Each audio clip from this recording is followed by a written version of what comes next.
자, 오늘 저녁엔 그렇게 우리가 하나님 앞에 예배를 드리는데 많은 방해가 있어요. 어쩌면 이렇게 예배 시간마다 익스큐즈가 그렇게 많은 것일까요? 우리 성도님들에게 내가 예배에 올 수 없는 이유들 저마다 너무 많아요. 근데 다른 각도에서 본다면 그런 것들에 우리가 지고 있는 것은 아닐까. 분명히 우리를 예배하지 못하게 만드는 건 분명히 어둠의 세력들이 손을 대고 있다는 뜻이에요. 마귀가 제일 무서워하는 건 성도가 예배하는 겁니다. 왜냐하면 예배할 때 능력받고, 예배할 때 생명을 얻고, 예배할 때 응답받고, 예배할 때 성령 받고, 예배할 때 은혜가 넘치고, 예배할 때 능력이 넘치기 때문에 예배만 성공하면 마귀는 끝장입니다.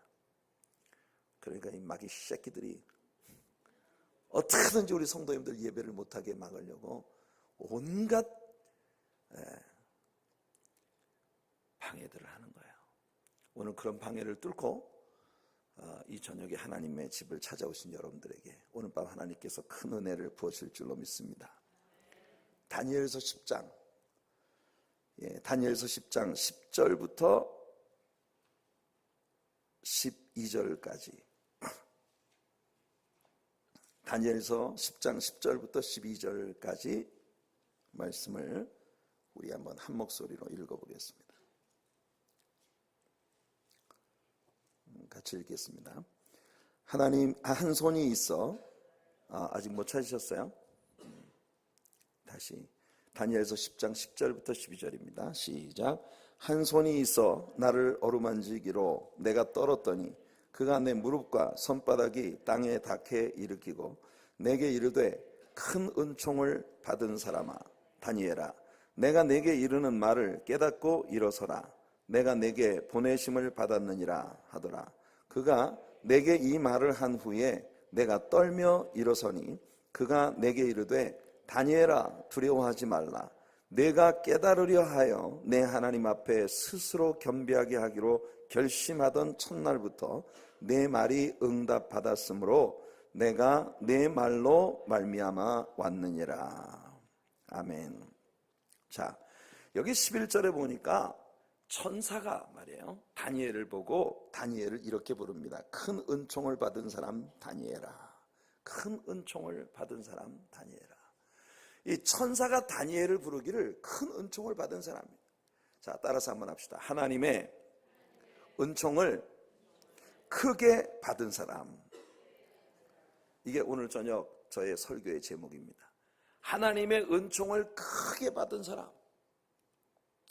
이것이 우리 하나님의 사랑교회와 이 재단에 속한 우리 성도님들을 부르는 호칭이 되기를 축복합니다. 오늘 저녁 예배에 나온 여러분들 하나님의 사랑을 크게 받는 자들이 되시기를 바랍니다. 하나님의 은총을, 하나님의 은혜를, 하나님의 능력을 크게 받는 자들이 되시기를 축복합니다. 오늘 우리가 이 세상을 살아가는 데 있어서 우리가 살고 있는 것과 같은 이런 세상에서 하나님의 은총을 크게 받는 자가 되는 것보다 더 귀한 것이 무엇이 있을까요? 하나님의 은총을 크게 받는 사람이 되는 것보다 우리가 흠모하고 사모할 것이 무엇이 있겠습니까?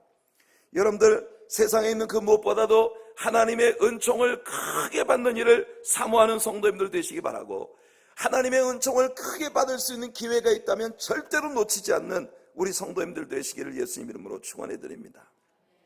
우리가 하나님의 은총을 크게 받는 자가 될 때에 다니엘에게 나타났던 그런 영광과 축복이 우리들을 따르게 될 줄로 믿습니다. 과연 다니엘은 하나님의 어떤 은총을 받은 사람이었다는 것일까요? 그리고 다니엘에게 그와 같은 하나님의 은총이 크게 임한 이유는 무엇이었을까요? 이런 일들을 살펴보면서 우리들도 다니엘처럼 하나님의 은총을 크게 입는 자들이 되는 귀한 복을 받는 오늘 저녁이 되기를 예수님 이름으로 축원해 드립니다. 다니엘은 하나님의 어떤 은총을 받은 사람입니까?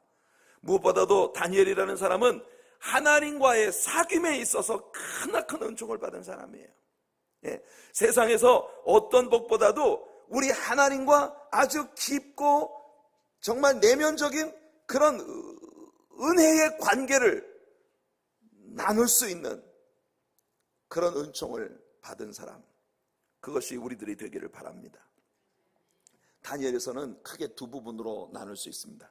전반부는 1장부터 6장까지로서 이스라엘의 패망에 따른 역사적인 암흑기에 고독한 하나님의 진리의 등대로 살아가는 다니엘의 정치적인 싸움이 나타나고 있습니다. 후반부는 7장으로부터 마지막 12장까지로 미래를 향한, 즉 메시아의 출현과 마지막 7년 대환란기에 벌어지게 될 이스라엘의 승리에 대한 본격적인 예언들이 등장하고 있는 것이에요. 다니엘서 전반부에서 다니엘은 느부갓네살 왕의 두 가지 꿈, 즉 인류 역사의 흐름을 보여주는 큰 신상의 꿈과 또 느부갓네살 왕이 미치광이가 되어 들에서 풀을 뜯어먹는 소처럼 머리를 허리까지 기르고 손톱은 메발톱처럼 길어가지고 들판에서 이슬을 맞으며 풀을 뜯어먹는 그런 예언이 담긴 큰 나무가 넘어뜨림을 당하는 꿈들을 해석했고, 벨사살 임금의 잔치자리에 나타난 메네메네 데겔 우바르신이라고 벨사살 임금의 맞은편 벽에 글을 쓴 그 손가락에 그 예언의 말씀들을 해석하는 그런 일들을 다니엘이 했던 것이에요. 바벨론의 멸망과 메데아 파사 연합군대의 침략과 그리고 다리 왕의 조소로 인해서 사자굴에 던져졌지만 하나님께서 사자들의 입을 봉하셔서 구출을 받는 놀라운 기적들, 이런 것들이 다니엘서 전반부에 나와 있는 것입니다. 다니엘서 후반부에는 더 놀라운 예언이 담긴 이상들이 다니엘에게 펼쳐졌습니다. 인류 역사에 대한 하나님의 스케줄을 담고 있었고 예수 그리스도의 출현에 대한 정확한 예언을 내포하고 있었던 네 짐승의 이상, 작은 뿔에 대한 이상, 양과 수염소의 이상, 그리고 저 유명한 71회의 비밀, 그리고 말세에 일어나게 될 작은 뿔에 대한 이상, 이와 같은 것들이 다니엘에게 선포되었고 그는 영적으로 말할 수 없는 에너지를 쏟아가면서 그 이상들을 이해하는 싸움을 싸웠던 인물인 것이에요. 다니엘은 영적으로 깨어 있었던 사람입니다. 그래서 하나님께서 이상과 몽조를 깨달아 하는 축복을 그에게 주셨던 그런 인물이에요. 얼마나 놀라운 은총을 입은 사람입니까? 다니엘서 1장 17절은 우리들에게 다니엘에 대한 성경적인 평가를 들려주고 있습니다. 하나님이 이 네 소년에게 학문을 주시고 모든 서적을 깨닫게 하시고 지혜를 주셨으니 다니엘은 그 외에 또 모든 환상과 꿈을 깨달아 알더라. 여러분, 우리 하나님께로부터 이와 같이 넘치는 영적인 은총을 받는 성도님들 되시기를 축복합니다. 하나님의 마음속에 무엇이 있는지, 하나님은 무엇을 원하시고 계시는지, 주님의 뜻은 어디를 향하고 있는지 우리 하나님의 뜻을 바로 알아 그 뜻을 이루어드리는 우리 성도님들의 삶이 되기를 예수님 이름으로 축복해드립니다. 느부갓네살 왕은 마침내 다니엘서 4장 18절에서 다니엘을 향하여 여러 신들의 영이 내 안에 있다고 고백하기에 이르는 것입니다. 여러 신들의 영이 내 안에 있다. 물론 느부갓네살 왕은 다신교를 숭배하는 그런 바벨론의 왕이었기 때문에 다니엘에 대해서 그가 가지고 있는 이해는 많은 영들이, 많은 신들이 다니엘에게 임하여 있다고 그렇게 고백할 수밖에 없었던 거예요. 성도 여러분, 우리는 크리스찬입니다. 하나님의 자녀들입니다. 예수 그리스도의 대사로 세상을 살아가는 사람들입니다. 세상에 믿음이 없는 사람들이 여러분들을 바라볼 때 여러분들을 보면서 하나님의 큰 영이 여러분과 함께하는 자라고 고백할 수밖에 없는 영성을 지닌 하나님의 사람들이 되기를 예수님 이름으로 축원해 드립니다. 다니엘에게 임한 하나님의 은총은 영적인 국면에만 그치지 않았습니다. 그는 인간적으로도 앞을 한 치 앞도 내다볼 수 없는 칠흑 같은 암흑기에 하나님의 선명한 인도하심으로 지키심을 받고 승승장구할 수 있었던 영광을 누린 역사적인 풍운하였던 것이에요. 다니엘은 여러분 10대의 소년으로서 느부갓네살 왕에 의해 포로로 끌려왔습니다. 지금 우리가 읽고 있는 본문은 다니엘서가 끝나가는 거의 마지막 부분입니다. 이때는 이스라엘의 포로 생활이 거의 끝나가고 있었던 시점이에요.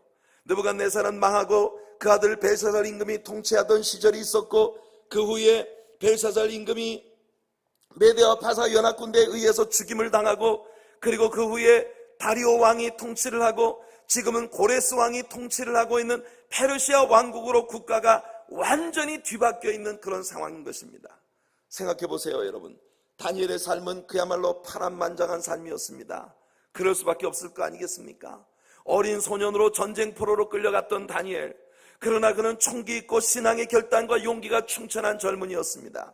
그는 전쟁 포로였음에도 불구하고 느부갓네살 왕의 총애를 받게 되었고, 큰 신상을 본 꿈으로 인하여 번민하던 느부갓네살에게 그 꿈의 내용과 해석을 속 시원하게 풀어줌으로써 느부갓네살 왕의 총리로서 일약 정치에 뛰어들게 된 것이에요.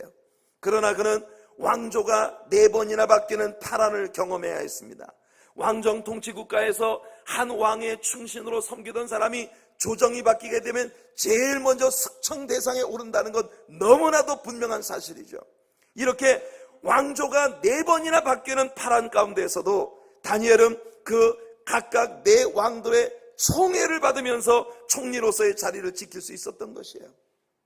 파리 목숨과 같았던 그런 당시에 왕의 측근에 있는 정치인들의 그런 모든 정황들 가운데서 다니엘은 왕조가 완전히 뒤바뀌는 4차례의 변혁의 시기에도 하나님께서 그의 자리를 끝까지 지켜주셨다는 것입니다. 그에게 얼마나 많은 정적들이 있었습니까? 다니엘을 시샘한 정객들로부터 끊임없는 모함과 참소를 받아야 했던 다니엘. 그는 스스로 아무에게도 원수를 갚으려 들지 않았습니다. 느부갓네살, 벨사살, 다리오, 그리고 고레스, 이 4왕들은 저마다 다니엘을 총애할 수밖에 없었어요. 그는 충성과 지절의 신하였고, 세류에 따라 변화되거나 반역하거나 배반이라는 것을 일체 알지 못하는 충성스러운 신의의 사람이었던 것이에요. 물론 그가 영적으로 하나님의 은총을 크게 입은 사람이었기 때문에 그의 삶과 그의 인격에 이와 같은 아름다운 면모가 나타났던 것은 틀림없는 사실이었겠죠. 여러분들 영적으로 하나님 앞에 충만한 은혜를 받고, 여러분들이 영적으로 하나님 앞에 받은 충만한 은혜가 이 세상을 살아가는 여러분들의 모든 삶의 전반에 여러분들의 고상한 인격과 그리스도를 닮은 아름다운 품성, 그리고 여러분들의 삶의 모든 행동들 속에 나타나는 예수 그리스도를 닮은 신의와 충절, 성실함, 이런 것들이 세상 많은 사람들에게 감동이 되어지는 그런 하나님 백성들이 되시기를 예수님 이름으로 축복해드립니다. 그렇다면 다니엘이라고 하는 인물은 어떻게 그 격변의 시기에 이렇게 하나님 앞에 영적으로 육적으로 충만한 은총을 누리며 살 수 있었던 것일까요? 오늘 우리가 살고 있는 이 시대는 어떤 시대입니까? 오늘 우리가 살고 있는 이 시대는 수많은 교회들이 변질되고 교회 안에 있는 수많은 크리스천들이 믿음의 목표를 잃어버리고 방황하고 있는 그런 시대입니다. 강단에서 선포되고 있는 말씀은 이미 복음에서 떠난 지 오래되고, 교회 안에 있는 수많은 사람들이 변질되어진 종교의 덫에 빠져서 여러분 정말 하나님의 진리를 알지 못하고 하나님의 진리에 무지하면서도 종교적인 권위를 가지고 나가려고 하는 종교적인 그런 꿈에 빠져있는 이와 같은 세상이에요. 오늘날 수많은 기독교 신자들이 변절되고 우리 하나님을 향한 신의를 저버렸고, 그리고 하나님보다도 세상을 더 사랑하여 세상으로 흘러가 버린 이와 같은 세상에 어떻게 하면 우리도 다니엘처럼 영적으로 육적으로 하나님의 은총을 크게 받은 사람이 되어 이 시대에 여러분들을 정말 주님의 진리의 등대로서 아름다운 주님의 자녀로서의 역할을 감당하며 하나님의 여러분 대사로서 이 세상을 살아갈 수 있는 것일까요? 다니엘이라고 하는 인물의 삶을 포괄적으로 우리 한편 살펴보면서 그가 하나님의 이와 같은 은총을 입을 수 있었던 이유를 생각해 보고자 하는 것입니다. 무엇보다도 다니엘의 인생은 언제나 우리 하나님께 대한 치대한 관심으로 가득한 그런 삶이었다는 것이에요. 다니엘이라는 사람을 한마디로 이야기한다면 그는요, 하나님께 대한 관심 그것 하나로 세상을 산 사람 같았습니다. 언제나 다니엘은 하나님의 의도가 무엇인지, 하나님의 뜻이 무엇인지, 지금 세상에 벌어지고 있는 이 모든 일들은 하나님의 뜻 가운데 무엇을 의미하고 있는 것인지, 그는 이 세상에서 총리 대신을 지낸 사람입니다. 왕의 총애를 받은 관리로서의 삶을 산다는 것은 전혀 다니엘에게 그다지 자랑스럽다거나 매력적인 일이 아니었던 것입니다. 이런 것은 다만 자기 자신이 하나님의 뜻을 이루어가는 삶을 사는 것에 대한 하나님의 선물들에 불과했고, 그가 처해 있는 모든 위치가 다 자신의 삶을 향한 하나님의 뜻을 이루는 도구라고 이해되고 있었던 것이 다니엘의 삶이에요.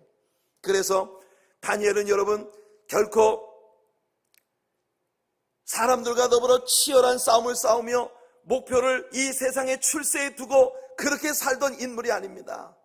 자신의 삶이 올라가든지 내려가든지 서든지 넘어지든지 굶든지 먹든지 영광을 누리든지 수치와 모멸을 누리든지 수치와 모멸을 받든지 자신의 삶에 어떤 변화가 다가온다 하더라도 다니엘의 유일한 관심은 하나님의 뜻이 무엇인가를 묻는 데 있었던 것이에요.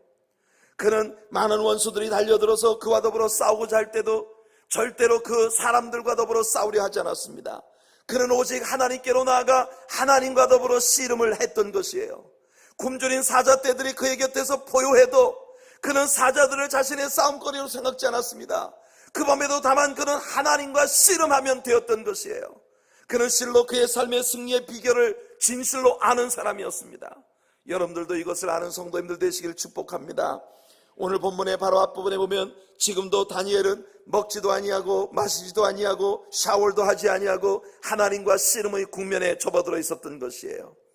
여기 다니엘서 10장 2절과 3절을 보면 그때 나 다니엘이 세일의 동안을 슬퍼하며 세일에가 차기까지 좋은 떡을 먹지 아니하며 고기와 포도주를 입에 대지 아니하며 또 기름을 바르지 아니하니라. 식음을 전폐하고 그리고 또 목욕조차도 하지 않고 그렇게 다니엘은 세일의 동안을 금식하며 우리 하나님 앞에 매달려 기도하고 있는 상황이었던 것입니다. 무엇 때문이었는지 아십니까? 지금은 고레스 왕의 통치 3년째입니다. 고레스라는 사람이 통치를 시작하던 그 원년, 이사야 45장에 나타났던 이사야 선지자의 예언처럼 고레스라는 사람이 통치를 시작하는 원년에 여러분 페르시아 경내에 있는 모든 이스라엘 백성들은 예루살렘으로 돌아가서 그들의 하나님께 경배하고 그리고 성전을 재건하라고 하는 그런 포고령이 떨어졌습니다. 그러나 이 포고령은 강제성을 띤 포고령이 아니었습니다. 모든 유대인들 가운데 진실로 원하는 사람들은 예루살렘으로 돌아가서 성전을 재건할 수 있다고 하는 포고령이었습니다. 그저 가고 싶은 사람은 가라는 것이죠. 에스라 1장 1절로 4절까지 말씀 보면 바로 그 고레스 왕의 포고령이 나옵니다. 다니엘은 진실로 이 날을 위해서 얼마나 기다려왔던 사람입니까?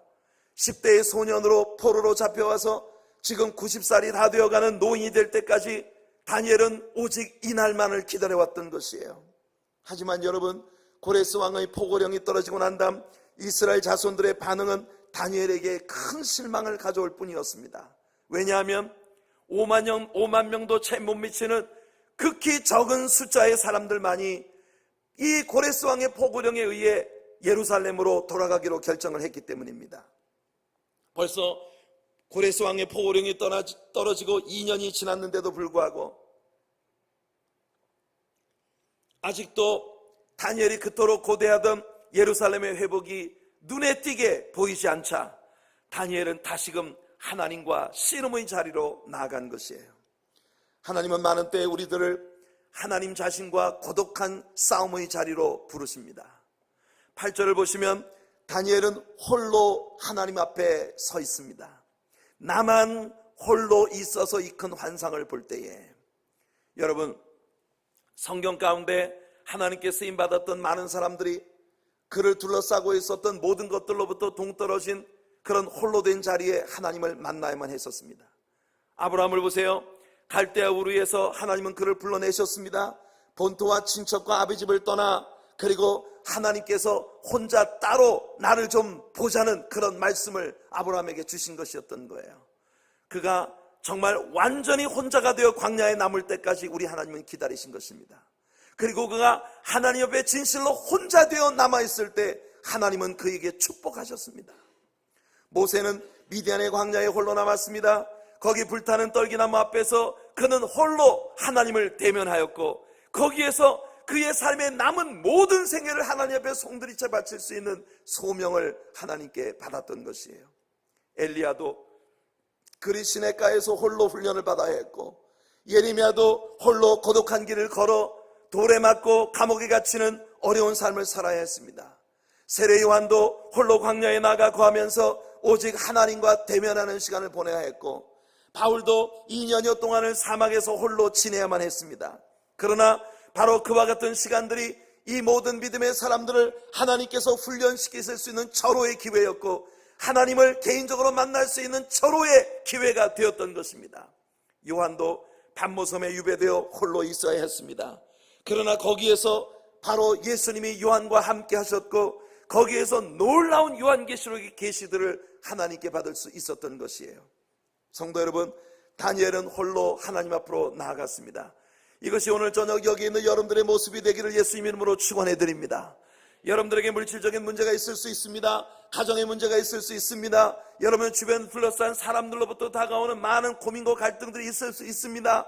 세상은 여러분들에게 많은 종류의 씨름을 걸어옵니다. 많은 싸움들이 여러분들 앞에 다가오지만, 그러나 사랑하는 성도 여러분, 여러분들의 싸움은 그 사람들과의 싸움이 아닙니다. 여러분들의 싸움은 세상에 여러분들을 둘러싸고 있는 환경들과의 싸움이 아닙니다. 여러분들의 싸움은 결국 홀로 하나님 앞에 나아가 우리 하나님을 붙들고 씨름해야 할 그런 싸움이라는 것이에요. 다니엘은 바로 그걸 알았던 것입니다. 그의 주변에서 끊임없이 다니엘을 회방하고 다니엘을 질투하고 왕으로부터 다니엘을 떼어놓으려고 하는 그와 같은 모략을 가지고 있는 수많은 사람들이 싸움을 걸어왔지만, 다니엘은 그들 중 어느 누구와도 싸우려 하지 않았습니다.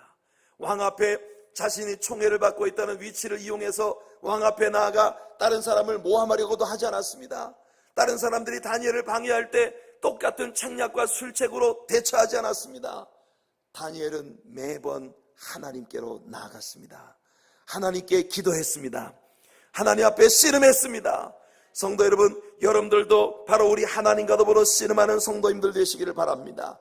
다니엘이 하나님의 은총을 크게 입을 수밖에 없었던 이유는 바로 그가 언제나 하나님께 대한 깊은 영적 관심으로 충만한 사람이었기 때문에, 하나님의 뜻이 어디 있는지를 묻기 위하여 늘 주님 앞에 나아가는 그런 하나님과의 씨름으로 점철된 삶을 살았다는 것이에요. 또한 다니엘이 이와 같이 하나님의 은총을 크게 입고 산 사람이 될 수 있었던 또 하나의 이유는 그가 기도의 사람이었다는 것입니다. 그가 하나님에 대한 관심으로 인생을 살기로 한 이상 그는 자연히 기도의 사람이 될 수밖에 없었던 것이에요. 우리가 하나님과 씨름할 수 있는 가장 좋은 방법이 바로 기도가 아니겠습니까? 그런데 다니엘의 기도는 자연스럽게 다니엘로 하여금 놀라운 영적인 군사가 되게 만들어 주었던 것이에요. 기도를 놓지 않는 여러분들 되시길 바랍니다. 기도의 사람들 되기를 축복합니다. 하나님의 은총을 크게 입는 자녀들이 되기를 원한다면 기도의 자리를 절대로 포기하지 않는 성도님들 되시기를 소원합니다. 오늘 본문에서 다니엘에게 천사가 찾아온 이유는 분명히 그가 아마도 하나님의 메시지를 가지고 왔던 가브리엘 천사였을 확률이 높겠죠. 그가 다니엘에게 우리들이 잘 알지 못하는 영적 세계의 비밀들에 대해 들려주었습니다.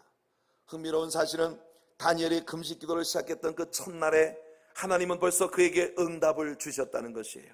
그러나 그 응답을 가지고 오던 가브리엘 천사가 바사 군대의 배후에 있는 사탄의 군대에 억류되어 21일 동안을 다니엘에게 오지 못했던 것이에요. 그 기간 동안 다니엘은 계속해서 금식하며 기도하며 매달렸던 것입니다. 결국 하나님께서 미가엘 천사를 보내셔서 가브리엘을 릴리즈 시켜주시기 때문에 이 가브리엘 천사가 21일 만에, 세일에 만에 다니엘에게 와서 응답을 준 것이에요. 성도 여러분, 흥미로운 일 아닙니까? 우리의 눈에 보이지 않는 영적 세계에 치열한 싸움이 있다는 것을 이 성경은 우리에게 분명히 보여줍니다. 여러분들이 눈으로 보고 있는 게 전부가 아닙니다. 여러분 주변에서 여러분 속썩이는 사람, 그게 전부가 아닙니다. 여러분의 삶에 있는 그 치열한 싸움들, 그게 다가 아니에요.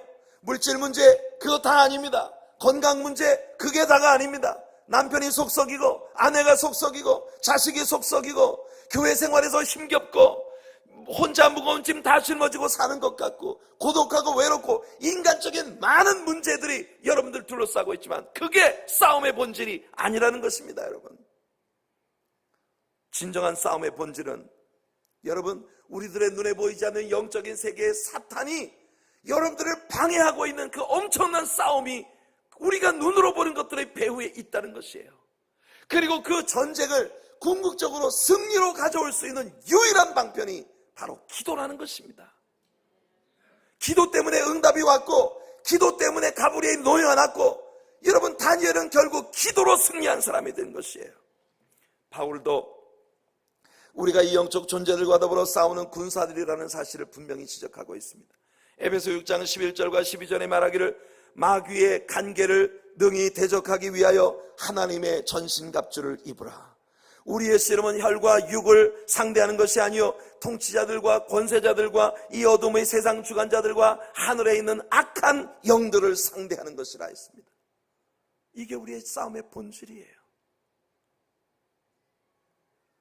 이런 싸움을 이길 수 있는 방법은 기도밖에 없는 것입니다. 우리들의 기도는 바로 이런 의미를 갖고 있기 때문에 치열한 영적 싸움일 수밖에 없는 것이에요. 그래서 바울이 다시 말합니다. 로마서 15장 30절에 형제들아 내가 우리 주 예수 그리스도와 성령의 사랑으로 말미암아 너희를 권하노니 너희 기도에 나와 힘을 같이 하여 나를 위하여 하나님께 빌어달라고, 바울과 함께 기도에 참여해달라고 로마에 있는 크리스찬들에게 권고하고 있는 것이에요. 그런데 말입니다, 여기 바울의 이 말을 뉴 킹 제임스 버전에서 찾아보면 이렇게 되어 있습니다. Now I beg you, brethren, through the Lord Jesus Christ, 주 예수 그리스도를 통하여 내가 너희들에게 간절히 구하오니 형제들이여, and through the love of the Spirit, 성령의 사랑으로 너희들을 권하노니, that you strive together with me in prayers to God for me, 나를 위하여 하나님께 기도하는 일에 나와 같이 strive together, 나와 함께 씨름을 해달라고 그렇게 바울이 부탁하고 있는 것이에요. 기도는 씨름입니다. 여러분, 여기에 strive, 씨름에 해당되는 이 단어가 헬라어 원어에서 수나고니즘이라고 하는 단어예요. 이 수나고니즘이라고 하는 헬라어에서 영어의 agonizing이라고 하는 단어가 온 것입니다. agonize가 무슨 뜻입니까? 필사적인 몸부림을 치는 거예요. 애를 쓰는 겁니다. 이것은 다른 곳에서 laboring, 노동을 하는 것으로 그렇게 번역되기도 합니다. 기도는 말입니다, 땀 흘리는 필사적인 싸움입니다. 기도는 굉장한 노동입니다. 기도는 결코 쉬운 일이 아닙니다. 기도는 유의가 아닙니다. 그러므로 기도는 심히 어렵습니다. 그러나 우리는 이 싸움에서 이겨야 모든 싸움을 이길 수 있기 때문에 절대로 기도에서 뒤로 물러가는 성도가 되지 않기를 축복합니다.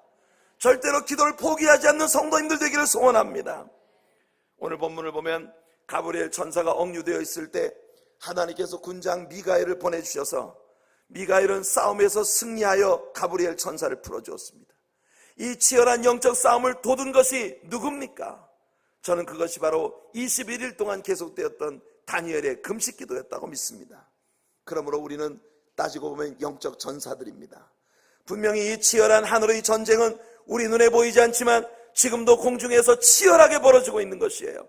그래서 바울은 우리에게 이렇게 선포합니다. 고린도후서 10장 3절로 5절에 우리가 육신으로 행하나 육신에 따라 싸우지 아니하노니 우리의 싸우는 무기는 육신에 속한 것이 아니요 오직 어떠한 견고한 진도 무너뜨리는 하나님의 능력이라.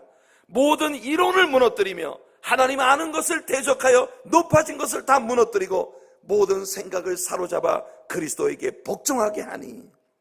다니엘은 이와 같은 기도의 진정한 의미를 아는 사람이었어요. 그러므로 그는 절대로 이 기도를 포기할 수 없었던 것입니다. 하나님께 기도하면 사자굴에 던진다는 위협이 있었지만, 하나님께 기도하면 여러분 엄청난 정치적인 그런 손해를 보고 모든 권세와 자신이 사랑하는 모든 것들을 빼앗겨버릴 수 있는 위기가 있지만, 그러나 그는 기도를 포기하지 않았습니다.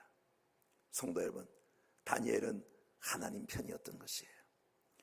이 땅에 있는 하나님의 에이전트였던 것입니다. 그는 하나님의 비밀을 아는 자입니다. 그러므로 하나님은 그를 특별 관리를 하셔야 했던 것이에요.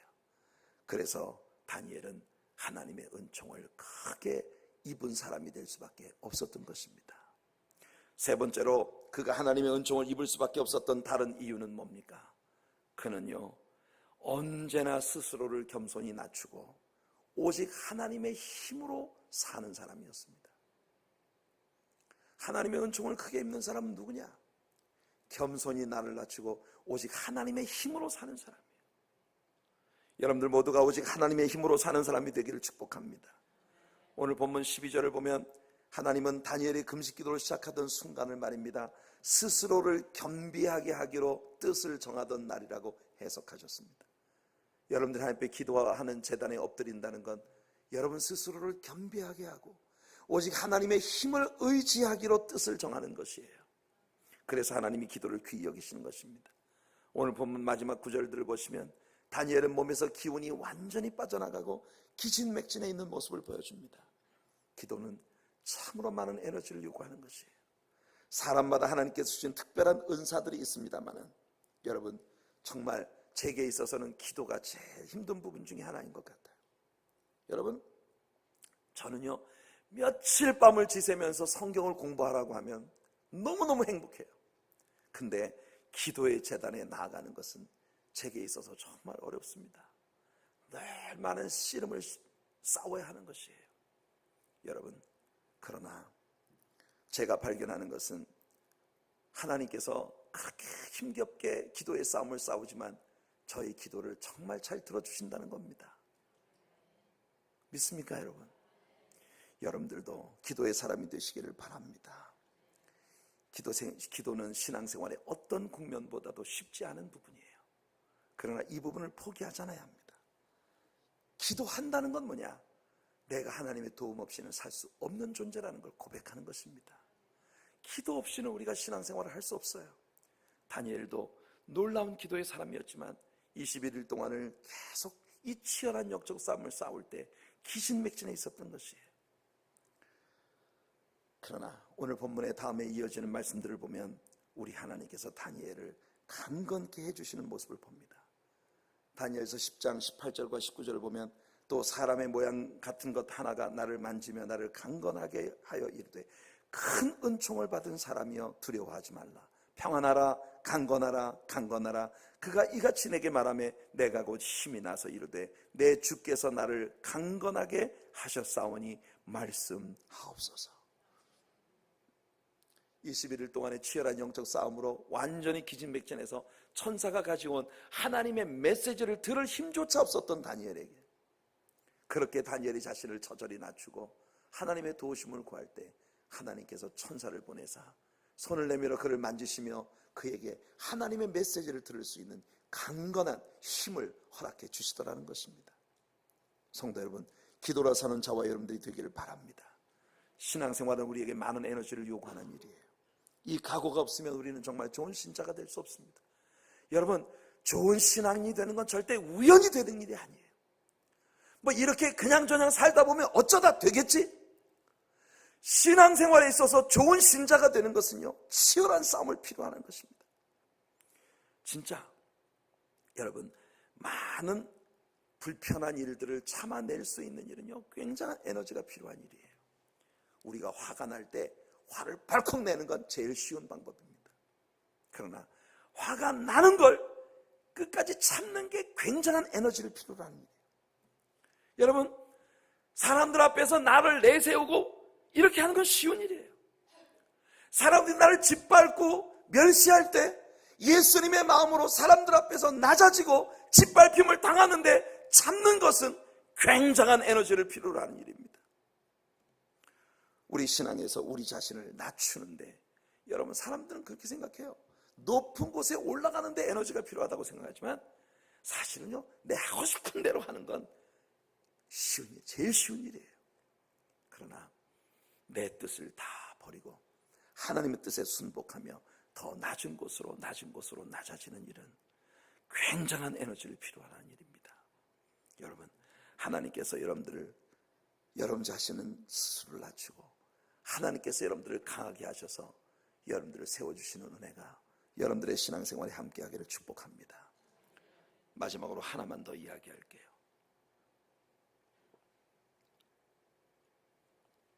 다니엘은 기도의 사람이었을 뿐만 아니라 말씀의 사람이기도 했습니다.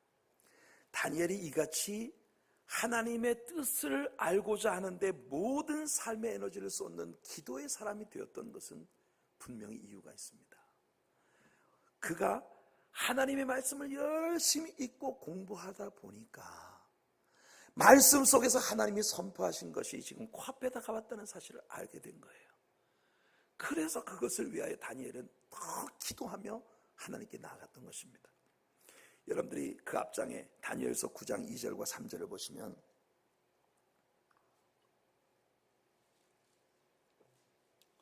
고레스 왕의 통치 원년에 다니엘의 책을 통해서 여호와께서 말씀으로 선지자 예레미야에게 알려주신 그 연수를 깨달았다.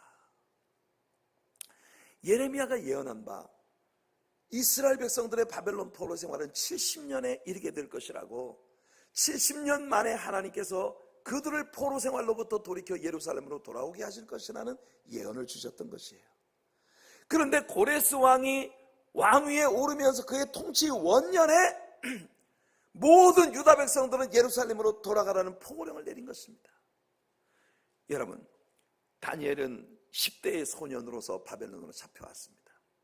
그로부터 70년이 지났으니 다니엘은 지금 80대 후반, 거의 90살을 바라보는 그런 노령에 달한 것이에요.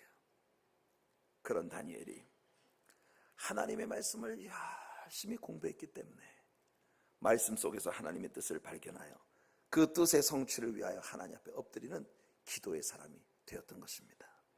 하나님 말씀을 공부하는 것은 우리들이 하나님의 은총을 크게 입는 사람이 되게 만드는 아주 중요한 비결 중 하나예요. 그래서 여러분, 우리 교회는요, 예배의 기회 때마다 하나님 말씀을 열심히 공부하는 교회입니다. 그것은요, 여러분들을 하나님의 은총을 크게 받은 사람이 되게 만들어주는 비결이기 때문에 하나님의 은총을 크게 받는 사람 되시길 축복합니다.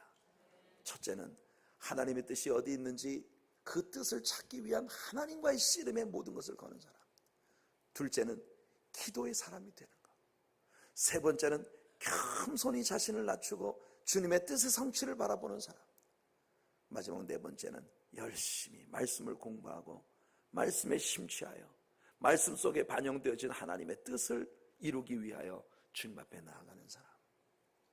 다니엘은 영적으로 육적으로 하나님의 은총을 크게 입은 사람이 되었으니, 성도 여러분, 오늘 이 저녁에 여기에 있는 우리들 모두가 다 하나님의 은총을 그와 같이 크게 입는 하나님의 사람들이 되기를 축복합니다. 은혜 많이 받았다, 축복 많이 받았다, 능력 많이 받았다, 우리가 이야기하는 것이 아니라 우리를 바라보는 모든 세상 사람들이 우리를 보고 너는 하나님의 은혜를 크게 입은 사람이라고 그렇게 고백하게 되어지는 역사가 우리들에게 나타나기를 예수님 이름으로 축원해 드립니다.